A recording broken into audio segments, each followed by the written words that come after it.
Cher Président, chers collègues, de premier abord, cette convention pourrait paraître pertinente et utile dans la réalisation des objectifs de réduction de gaz à effet de serre de notre SRADET et pour l'amélioration des mobilités en autopartage ou en transport collectif. Mais malheureusement, comme bien souvent, le diable se cache dans les détails. Premièrement, il est étonnant que dans cette délibération ne soit pas mentionné que le Conseil syndical de Nouvelle-Aquitaine Mobilité a déjà voté cette convention en décembre 2020. Alors que signalé et demandé en commission, on ne voit toujours pas de traces sur les stations biogaz, bio-GNV. Et je rappelle, on en a discuté tout à l'heure avec aussi le schéma régional de la biomasse. La région a vraiment ce souhait de favoriser le développement de cette énergie et nombreux de nos cars interurbains utilisent maintenant ce biogaz qui permet également de diminuer les gaz à effet de serre.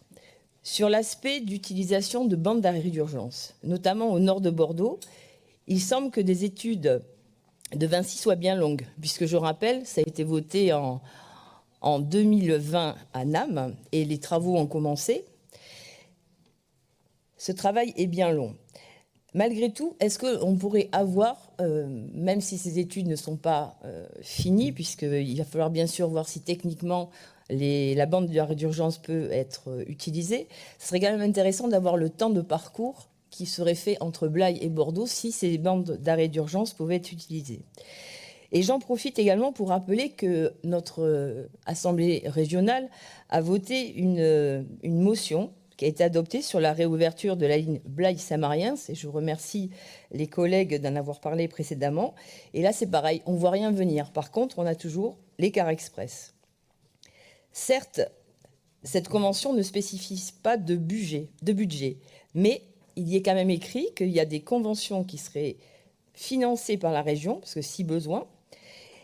Et je souhaite rappeler quand même que Vinci Autoroutes a réalisé un chiffre d'affaires de 5,6 milliards d'euros et a eu un résultat de 2,8 milliards d'euros en 2021.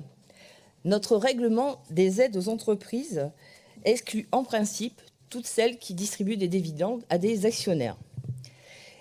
Ce qui est bien sûr le cas du groupe multinational Vinci.